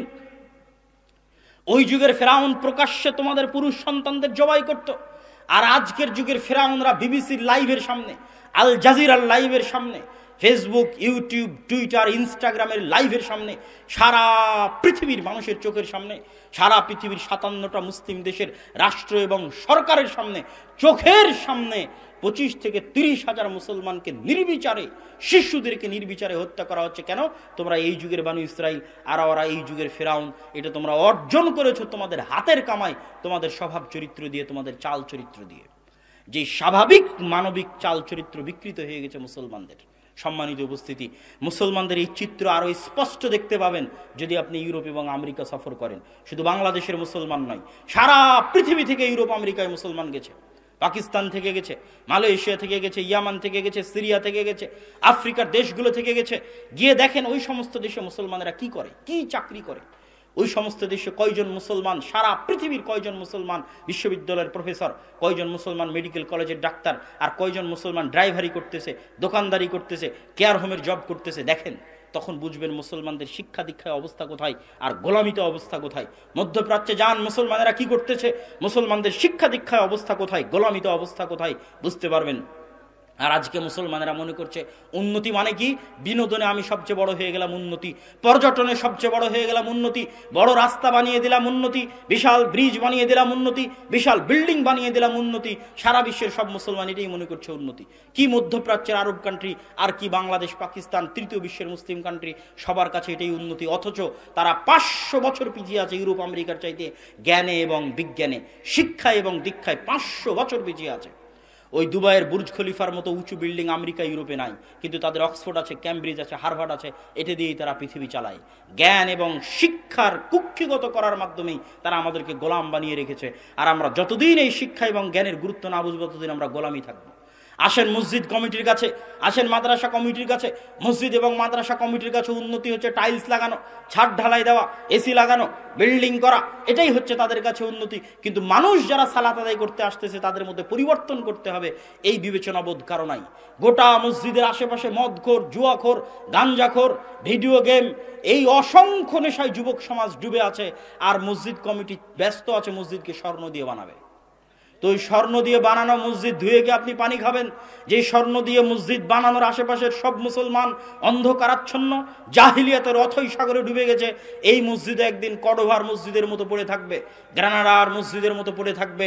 যেমন আমাদের আব্দুল মমিন ভাই বলতে পারবে যে স্পেনের যত গির্জা আছে প্রত্যেকটা গির্জায় মসজিদ, প্রত্যেকটা গির্জাতে মিনার আছে, মেহরাব আছে। বাহির থেকে দেখে কেউ বলতে পারবে না এটা গির্জা, ভেতরে গেলে দেখবে ঈসা আলাইহিসসালাম আর মারিয়াম আলাইহিসসালামের মূর্তিতে পরিপূর্ণ। কডোভার বিশাল মসজিদ, জামে মসজিদ কডোভা, হয়তো 20, 30 বা 50 বছর আগে মক্কার হারামের পরে, এবং মসজিদে নববীর চাইতে বড় মসজিদ হয়তো 20, 30, 50 বছর আগে জামে মসজিদ কডোভা ছিল। 70,000 মানুষ সালাত আদায় করতে পারবে, বিশাল মসজিদ, মূর্তিতে পরিপূর্ণ হয়ে আছে। আপনাদের এলাকার মসজিদ এরকম পড়ে থাকবে, হিন্দুদের মূর্তিতে পরিপূর্ণ হয়ে থাকবে, যদি আপনি জাতিকে শিখানোর ব্যবস্থা না করেন, জাতিকে জ্ঞান দেওয়ার ব্যবস্থা না করেন। আর এই শিক্ষার গুরুত্ব যদি আমার কথা থেকে না বুঝেন তাহলে তাদের দেখে শিখেন। আপনার গ্রামে যেরকম মসজিদ আছে, ব্রাকের ওরকম মসজিদ নাই, ব্রাকের নামে ওরকম জায়গা নাই, ওয়াকফ নাই, বিল্ডিং নাই, কিছু নাই। তারপর ব্রাক সারা বাংলাদেশে 25 থেকে 30 হাজার স্কুল চালায়, সারা বাংলাদেশে। কেন? আপনার সন্তানের শিক্ষার এত কঠিন জিম্মেদারি নেওয়ার কি জন্য তার প্রয়োজন? কেন সে চালাচ্ছে? সারা বাংলাদেশের শ্রেষ্ঠ স্কুল কাদের? খ্রিস্টান মিশনারিদের পরিচালিত স্কুল সারা বাংলাদেশের শ্রেষ্ঠ স্কুল।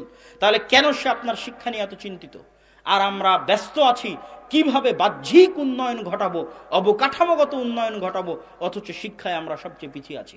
আর চলমান যে শিক্ষা কারিকুলাম চালু হয়েছে, এই চলমান শিক্ষা কারিকুলামে প্রকাশ্যে মুসলমানের সন্তানদেরকে মুসলমানের দেশে, মুসলমানের স্কুলে, মুসলমান শিক্ষক দিয়ে মুসলমান সন্তানদেরকে বেহায়াপনা এবং বেলেল্লাপনার উন্মুক্ত দার্স দেওয়া হচ্ছে।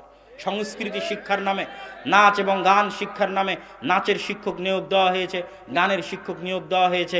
তাহলে সকল প্রস্তুতি সম্পূর্ণ, কিভাবে আপনার ভবিষ্যৎ প্রজন্মকে ধ্বংস করা হবে তার বিপরীতে আপনার প্রস্তুতি কি? তার বিপরীতে অবশ্যই প্রত্যেক মসজিদে দ্বীন শিক্ষার ব্যবস্থাকে শক্তিশালী করতে হবে। সম্মানিত উপস্থিতি, আমাদের মাধ্যমেই করতে হবে এটা বলিনি, কিন্তু আল জামিআ সালাফিয়া উদ্যোগ নিয়েছে, আর দাওয়া ইলাল্লাহর মাধ্যমে, আর দাওয়া ইলাল্লাহ নামে উদ্যোগ নিয়েছে। সারা দেশে আমরা মসজিদ ভিত্তিক দ্বীন শিক্ষা নিয়ে কার্যক্রম পরিচালনা করতেছি। নির্ধারিত সিলেবাসের মাধ্যমে, শিক্ষক ট্রেনিং এর মাধ্যমে আমরা সেই কার্যক্রম সামনের দিকে এগিয়ে নিয়ে যাচ্ছি। আমাদের দাবি হচ্ছে প্রত্যেক মসজিদে দ্বীন শিক্ষার ব্যবস্থা করতে হবে। আপনি যার মাধ্যমেই করেন, যদি মনে করেন আমাদের মাধ্যমে করবেন, তাহলে আমরা আপনাদের সহযোগিতায় এগিয়ে আসব, আমাদের সাথে যোগাযোগের ভিত্তিতে, সম্পর্কের ভিত্তিতে।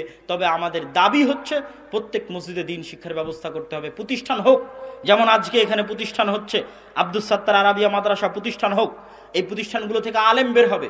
কিন্তু রুট লেভেলে যদি আপনি মুসলমানের শতভাগ সন্তানকে দ্বীন শিখাতে চান মৌলিকভাবে, তাহলে আজকের এই জালসা দিয়ে কিছু হবে না। এই জালসা আয়োজন করা সহজ, কিন্তু এই জালসা দিয়ে দ্বীন শিখানো সম্ভব নয়। এই জালসা দিয়ে আপনার অন্তরে আমি আগ্রহ তৈরি করতে পারি, ইন্সপায়ার করতে পারি, অগ্নি স্ফুলিঙ্গ তৈরি করতে পারি, কিন্তু একাডেমিক্যালি আমি আপনাকে পরিপূর্ণ দ্বীন শিখাবো, এটা জালসা দিয়ে সম্ভব নয়। এটা যে হুজুগে, আগের যুগে যেমন মেলা হতো, আগের যুগে যেমন যাত্রা হতো, সেই যাত্রা এবং মেলার আধুনিক রূপ হচ্ছে এই জালসা। তবুও এটা ভালো কাজ, কিন্তু এটার মাধ্যমে একাডেমিক্যালি দ্বীন শিখানো সম্ভব নয়। দ্বীন শিখাতে হলে মসজিদের বারান্দা পেরিয়েই স্কুলে যেতে হবে। কোন মুসলমানের সন্তান যেন মসজিদের বারান্দা না পেরিয়ে স্কুলে না যায়, এই ব্যবস্থা নিশ্চিত করতে হবে। আর মসজিদের টাইলস খুলে বাজারে বিক্রি করে মক্তব চালু করতে হবে। আর মসজিদের এসি খুলে বাজারে বিক্রি করে মক্তব চালু করতে হবে। আর যে মসজিদ কমিটি বলবে যে টাকার কারণে মক্তব চালাতে পারছে না, ওকে পদত্যাগ করতে হবে। আর যদি শিখতে না চান তাহলে আপনারা একবার চেষ্টা করে ইউরোপ এবং আমেরিকা ঘুরে আসেন, তাদের দেখে আসেন যে তাদের কাছে শিক্ষার কি গুরুত্ব, আর আমরা জাতি হিসেবে শিক্ষাকে কোথায় নিয়ে গেছি। ট্রেনে চড়লেও দেখবেন যে 5-10 জন বই পড়তেছে, বিমানে চড়লেও দেখবেন 5-10 জন বই পড়তেছে। সে কাফের, সে মুশরিক, সাদা চামড়া, সে নন মুসলিম, তার গায়ে কাপড় নাই, তারপরে সে শিক্ষা দীক্ষা এগিয়ে। আর গোটা বাংলাদেশ ঘুরেন, কয়জনকে দেখবেন বই পড়ার জন্য, আর কয়জনের সম্পর্ক দেখবেন বইয়ের সাথে পাবেন না। তারা শিক্ষায় কুক্ষিগত করে রেখেই আমাদেরকে শাসন করতেছে, আর আমরা শিক্ষায় পিছিয়ে থেকেই। কেননা আর একটা জিনিস মনে রাখতে হবে, শিক্ষিত হলে আত্মমর্যাদা আসে, শিক্ষিত হলে আত্মসম্মান তৈরি হয়, শিক্ষিত হলে মানুষের মধ্যে সেলফ কনফিডেন্স এবং ব্যক্তিত্ব তৈরি হয়। এই জন্য আপনার সরকারও কখনো চাইবে না যে আপনি শিক্ষিত হন। কেন চাইবে না জানেন? এই জন্য চাইবে না যে আপনি যদি শিক্ষিত হন তাহলে আপনাকে 500 টাকা দিয়ে কেনা যাবে না, আপনাকে 1000 টাকা দিয়ে বলা যাবে না যে অমুক বাসে আগুন দাও, আর অমুক গাড়িতে আগুন দাও, আর অমুককে হত্যা করো। কেননা আপনার কাছে যখন শিক্ষা চলে আসবে তখন আপনি আর বিক্রি হবেন না, আত্মমর্যাদা আসবে, আত্মসম্মান আসবে যদি সঠিক শিক্ষা থাকে। কিন্তু ক্ষমতা টিকিয়ে রাখার জন্য দরকার গাঞ্জাখোর, জুয়াখোর, মদখোর, গুন্ডা। তাহলে আপনার সন্তানকে আমি কেন শিক্ষিত করব? আপনার সন্তান শিক্ষিত হলে তো আমার দিকে আঙ্গুল উঠাবে। এই জন্য আপনার সন্তানকে মূর্খ রাখতে হবে। আর মূর্খ রাখলেও টেনশন নাই। কেন টেনশন নাই? মূর্খদের জন্য গার্মেন্টসে চাকরির ব্যবস্থা আছে, মূর্খদের জন্য মধ্যপ্রাচ্যে লেবারির ব্যবস্থা আছে, মূর্খদের জন্য ইউরোপীয় লেবারির ব্যবস্থা আছে। আমি কখনোই আমার কোনো মুসলিম ভাইকে ছোট করে মূর্খ বলতেছি না, আমার জাতির অবস্থা আফসোসের সাথে তুলে ধরতেছি যে আমাদের লেভেলটা, আমাদের জায়গাটা আমরা কোথায় নিয়ে গেছি, আমাদের অবস্থানটা আমরা কোথায় নিয়ে গেছি। শ্রদ্ধেয় শায়েখ পাশে বসে আছে, মদিনা ইসলামী বিশ্ববিদ্যালয়ে যেহেতু তিনি পড়াশোনা করেছেন, তারও এই অভিজ্ঞতা হবে আমার মতো সেম, যে যদি মদিনা ইসলামী বিশ্ববিদ্যালয়ের ক্লাসরুমে বসে থাকি, 10-15টা দেশের নাগরিকেরা যদি বসে থাকে, আর একটা বাংলাদেশে এসে যদি মদিনা ইসলামী বিশ্ববিদ্যালয়ের রুম ঝাড়ু দেয়, মদিনা ইসলামী বিশ্ববিদ্যালয়ের টয়লেট পরিষ্কার করে, তাহলে জাতি হিসেবে আপনাকে কোথায় কল্পনা হবে, সেই অনুভূতি যেমন আমার, ওই অনুভূতি তেমন ওনারও থাকবে। এটা হচ্ছে আমাদের জাতিগত অবস্থান, সম্মান, মর্যাদা, যে আমরা অশিক্ষিত এবং মূর্খতায় নিজেদেরকে কোথায় নিয়ে গেছি। সম্মানিত উপস্থিতি, এই জন্য আমাদের রাষ্ট্রও চাইবে না, সরকারও চাইবে না যে আমরা শিক্ষিত হই। কেননা মূর্খ হলেও ইনকামের ব্যবস্থা আছে, বিদেশে লেবারি করে রেমিটেন্স পাঠাবে, সরকার চলবে। অতএব আপনাকে উদ্যোগ নিতে হবে, আপনার সন্তানকে, আপনার ভবিষ্যৎ প্রজন্মকে বাঁচানোর জন্য দিন শিক্ষা, ন্যূনতম দিন শিক্ষার ব্যবস্থা মসজিদে বাস্তবায়ন করতে হবে। এটা আমার পক্ষ থেকে আজকের বক্তব্যে উদাত্ত আহ্বান থাকবে। আর আমরা এই দিন শিক্ষার জন্য সংক্ষিপ্ত 2টা সিলেবাস করেছি, একটা হচ্ছে ওসমানী কায়দা, আর একটা হচ্ছে আদর্শ শিক্ষা, যেটার মধ্যে মৌলিক দিনের সকল আলোচনা সেই বইয়ের মধ্যে পাবেন। যদি সম্ভব হয় নিয়ে যাওয়ার চেষ্টা করবেন, ফিকহুস সালাফ নিয়ে যাওয়ার চেষ্টা করবেন। আর আরেকটি দাওয়াত দিই, আগামী 7 এবং 8ই মার্চ আল জামিআহ আস-সালাফিয়া, রূপগঞ্জ, নারায়ণগঞ্জ। আগামী 7 ও 8ই মার্চ আল জামিআহ আস-সালাফিয়া, রূপগঞ্জ, নারায়ণগঞ্জে সালাফি কনফারেন্স। 3 দেশের আলেম ওলামা উপস্থিত থাকবে, ভারতের আলেম ওলামা উপস্থিত থাকবে, সৌদি আরবের আলেম ওলামা উপস্থিত থাকবে, বাংলাদেশের আলেম ওলামা উপস্থিত থাকবে। সৌদি আরবের আলেম ওলামা রাজশাহীর সালাফি কনফারেন্সে উপস্থিত হওয়ার কথা ছিল, কিন্তু সেই কনফারেন্সটা আমরা রাজনৈতিক অস্থিতিশীল পরিবেশের বিবেচনায় বাস্তবায়ন করতে পারিনি। তারই ধারাবাহিকতায় জামিয়া সালাফিয়া রূপগঞ্জ, নারায়ণগঞ্জে ভারত, সৌদি আরব এবং বাংলাদেশের আলেম ওলামা উপস্থিত হবে। এবং জামিয়া সালাফিয়া রূপগঞ্জ, নারায়ণগঞ্জে আপনাদের দেখতে যাওয়া দরকার, দোয়া করা দরকার। কেননা সেখানে আহলুল হাদিসদের কোরআন এবং সহিহ হাদিসের জ্ঞান চর্চার জন্য ভারত উপমহাদেশের একটি বৃহত্তম কেন্দ্র হিসেবে গড়ে উঠতেছে, যেখানে আমাদের 100 বিঘার মাস্টার প্ল্যানের উপর ইসলামী বিশ্ববিদ্যালয় থেকে শুরু করে মাদ্রাসা, মসজিদ থেকে শুরু করে বিভিন্ন পরিকল্পনা নিয়ে সামনে আগাচ্ছি। যার 50 বা 60 বিঘা জমি এখন পর্যন্ত আমাদের ক্রয় বা অধিগ্রহণ সম্পূর্ণ হয়েছে। আপনাদের সহযোগিতা এবং দোয়া অব্যাহত থাকলে সেটা আরও সামনের দিকে এগিয়ে যাবে। অতএব সেটা দেখার জন্য হলেও, দোয়া করার জন্য হলেও আপনাদের উক্ত সালাফি কনফারেন্সে 7 ও 8ই মার্চের উক্ত সালাফি কনফারেন্সের উদাত্ত আহ্বান জানিয়ে, মাসিক আল ইতিসাম যা প্রতি মাসে জামিয়া সালাফিয়া থেকে প্রকাশ হয়, সেটার সাথে সম্পৃক্ত হওয়ার উদাত্ত আহ্বান জানিয়ে, এবং আর দাওয়া ইলাল্লাহর মাধ্যমে যে মক্তবগুলো চলতেছে, এটা ট্রেনিং হয়। জামিয়া সালাফিয়া ডাঙ্গিপাড়া, পাওয়া রাজশাহীতে শিক্ষকদের ট্রেনিং হয়। আমাদের 3য় ব্যাচের ট্রেনিং এখন রানিং জামিয়া সালাফিয়া ডাঙ্গিপাড়াতে চলতেছে। এর আগে 2য় ব্যাচ, তার আগে 1ম ব্যাচের ট্রেনিং সম্পূর্ণ হয়েছে। আপনাদের পক্ষে যেভাবে সম্ভব হবে মসজিদ ভিত্তিক দিন শিক্ষার উক্ত কার্যক্রমের সাথে সম্পৃক্ত হয়ে জামিয়া সালাফিয়ার জন্য দোয়া করে সালাফি কনফারেন্সে উপস্থিত হওয়ার উদাত্ত আহ্বান জানিয়ে আমি আমার আজকের সংক্ষিপ্ত বক্তব্য এখানেই শেষ করছি। পাশাপাশি আব্দুস সাত্তার আরাবিয়া মাদ্রাসার উন্নয়ন কল্পে আপনারা দান করবেন, অত্র প্রতিষ্ঠানে সহযোগিতা করবেন, সন্তান ভর্তি করবেন। এ পর্যায়ে আপনাদের মূল যে প্রশ্নোত্তরগুলো ছিল সেই প্রশ্নোত্তরগুলো দিয়ে ইনশাআল্লাহুল আজিজ। যে ব্যক্তিকে নিয়ে গজল লেখা হয়, এই গজল শোনা বা গাওয়া যাবে কি? কোনো সমস্যা নাই।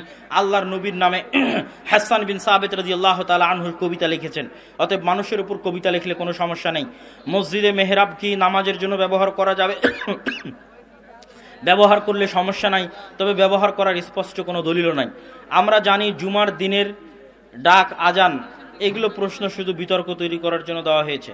মসজিদের ভিতরে আজান দেওয়া যাবে নাকি বাহিরে আজান দিতে হবে? বেলাল রাদিয়াল্লাহু তাআলা বাহিরে আজান দিতেন। বিদাতি মসজিদে দান করা যাবে কি? চেষ্টা করতে হবে বিরত থাকার। হাদিস আছে বায়াতবিহীন মৃত্যু জাহিলিয়াতের মৃত্যু। এই হাদিসকে পুঁজি করে পীরেরা মানুষকে বায়াত করে এবং অমুক অমুক দল কর্মীদের এবং রুকুনদের বায়াত করে থাকে। বায়াতবিহীন মৃত্যু জাহিলিয়াতের মৃত্যু, এটা রাষ্ট্রের জন্য, ইসলামী খেলাফতের খলিফার জন্য, রাষ্ট্র নেতার জন্য, রাষ্ট্র শাসকের জন্য। আমরা আজকে এখানে 5 জন মিলে একটা দল বানালাম, একটা ফাউন্ডেশন বানালাম, একটা মাদ্রাসা বানালাম, তার পরিচালকের জন্য নয়, সভাপতির জন্য নয়, আর ওই কমিটির চেয়ারম্যানের জন্য নয়। যিনি রাষ্ট্রনেতা হবে, যার কাছে গ্রেফতার করার ক্ষমতা আছে, হদ বাস্তবায়নের ক্ষমতা আছে, রজম বাস্তবায়নের ক্ষমতা আছে, হুদুদ বাস্তবায়নের ক্ষমতা আছে, সেই রাষ্ট্রনেতার কাছে বায়াত করতে হবে। ইসলামী মাহফিলে বসে শ্রোতারা ওয়াজ শুনে সাথে বাদাম খায়, কোনো সমস্যা নাই। আসসালামু আলাইকুম। দাখিল মাদ্রাসার শিক্ষকগণ প্র্যাকটিক্যাল পরীক্ষার নম্বর দেওয়ার জন্য ছাত্রদের নিকট হতে 500 টাকা করে নেন। উক্ত বিষয়ে ছাত্রদেরকে প্র্যাকটিক্যালি শিক্ষা দেন না। এই টাকাটা তিনি কিসের বিনিময়ে নেন? এইটা কি নেন নাম্বার দিবেন এই জন্য আনঅফিসিয়ালি? তাহলে এটা হারাম হবে। আর যদি অফিসিয়াল প্রতিষ্ঠানগত কোনো সিদ্ধান্ত থাকে, প্রতিষ্ঠানের কমিটি জানে, দায়িত্বশীল জানে, তাহলে সেটা আলাদা বিষয়। ছেলে সন্তানকে বাবু বলে ডাকা যাবে কিনা? মেয়েকে মামনি বলে, খুকুমনি বলে ডাকা যাবে কিনা? আদর করে ডাকা যায়, কোনো সমস্যা নেই। ফজর সালাতের সুন্নাত আগে পড়তে না পারলে ফরজ পড়ার পর, আপনি কি উত্তর দিবেন কি? আমি দেব। ফজর সালাতের সুন্নাত আগে পড়তে না পারলে ফরজ পড়ার পর সাথে সাথে পড়া যাবে কিনা? যাবে। 4 রাকাত বিশিষ্ট সুন্নাত সালাতে শেষের 2 রাকাতে শুধু সূরা ফাতিহা পড়লে কি হবে? অবশ্যই হবে। আমাদের সমাজে শিরক বেদাত ভরা। আমাদের মসজিদে ওয়াক্তে নামাজ পড়ায় সে শিরকে লিপ্ত, তার পিছনে নামাজ হবে কিনা? শিরক যদি কুফরি পর্যায়ের শিরক হয়, যেই শিরক মানুষকে কাফের করে দিতে পারে, তাহলে সালাত আদায় তার পিছনে করা যাবে না। আর যদি ছোট শিরক হয়, যেটা মানুষকে কাফের করে দেয় না, এমন বেদাত হয় যা মানুষকে কাফের করে না, তাহলে তার পিছনে সালাত আদায় করা যাবে। মানুষ যতক্ষণ মুসলমান আছে তার পিছনে সালাত হবে। আমি শুনছি জান্নাত যাওয়ার পর 70 জন হুর পাওয়া যাবে, তারও অধিক পাওয়া যেতে পারে। এখানে 70 দ্বারা সংখ্যা উদ্দেশ্য নয়, সংখ্যাধিক্য উদ্দেশ্য, অসংখ্য উদ্দেশ্য। আমার প্রশ্ন হলো, কবরস্থানের জায়গার যে কোনো ধরনের খেলা করা যাবে কি? যদি কবর থাকে খেলা করা যাবে না, আর যদি কবর না থাকে, ফাঁকা পড়ে থাকে, তাহলে যে কোনো ফাঁকা জায়গায় খেলা করা যাবে। কবরস্থানের উপর হাঁটা যায় না। গীবত কি? আপনি তো বক্তাদের নাম ধরে ধরে তাদের বিরুদ্ধে বলেন। আমি কখনো কোনো বক্তার নাম ধরে বক্তব্য দেইনি, কখনো না, কোনোদিনও না। আর গীবত হচ্ছে মানুষের ব্যক্তি স্বার্থ রক্ষার খাতিরে দুর্নাম করা। আর যখন কেউ কোনো বক্তার রদ করে, সেটা দিনের স্বার্থে। আমরা যখনই কারো রদ করতে চাই, সেটা দিনের স্বার্থে। তবে আমরা পরামর্শ দেই নাম উল্লেখ করে রদ না করতে। নাম উল্লেখ করার প্রয়োজন নাই, যেটা ভ্রান্ত কথা সেটা বলে দিলেই হলো, মানুষ বুঝে নেবে যে ভ্রান্ত কথা কার। যেমন এখানে আপনি একজনের নাম উল্লেখ করে জানতে চেয়েছেন, আমি কারো নাম বলে আলোচনায় বা প্রশ্ন উত্তর দিতে চাই না। আমি শুনেছি ব্যবসায় মুনাফা অর্জনের কোনো সীমা নেই, তবে কোনো ক্রেতা যদি পণ্যের দাম সম্পর্কে না জানে এবং বিক্রেতা যদি তাকে ঠকানোর জন্য অতিরিক্ত মূল্য নির্ধারণ করে বিক্রি করে, তবে কি সেটা হালাল হবে? হালালের প্রশ্ন পড়ে যে এই নিয়মে ব্যবসা করবে, ও জীবনে কোনোদিন ধনী হতে পারবে না। এই কাগজের উল্টা পিঠে আমার স্বাক্ষর নিয়ে যাও যে ও কোনোদিন ধনী হতে পারবে না। আব্দুর রহমান বিন আউফ রাদিয়াল্লাহু তাআলা উটের ব্যবসা করতেন। তো তিনি মদিনার, যখন মক্কা থেকে মদিনায় হিজরত করেছে, 1 টাকাও ছিল না, 4 আনা পয়সাও ছিল না। মানুষের কাছ থেকে ধার করে বাজারে গিয়ে ব্যবসা শুরু করেছে। তারপরে কোটিপতি হয়ে গেছে। কিভাবে? মানুষ যখন তার কাছে উট কিনতে আসতো, তিনি মানুষকে বলতেন কত দিয়ে নিবেন। মানুষ বলতো 100 রিয়াল দিয়ে, 100 দিরহাম দিয়ে, 100 দিনার দিয়ে নিব। তখন তিনি বলতেন দেখেন এই উটের পায়ের মধ্যে এই সমস্যা, কানের মধ্যে এই সমস্যা, এর দাম আরেকটু কম হবে। তখন গ্রাহক বলতো আচ্ছা 90 দিরহামে নিব।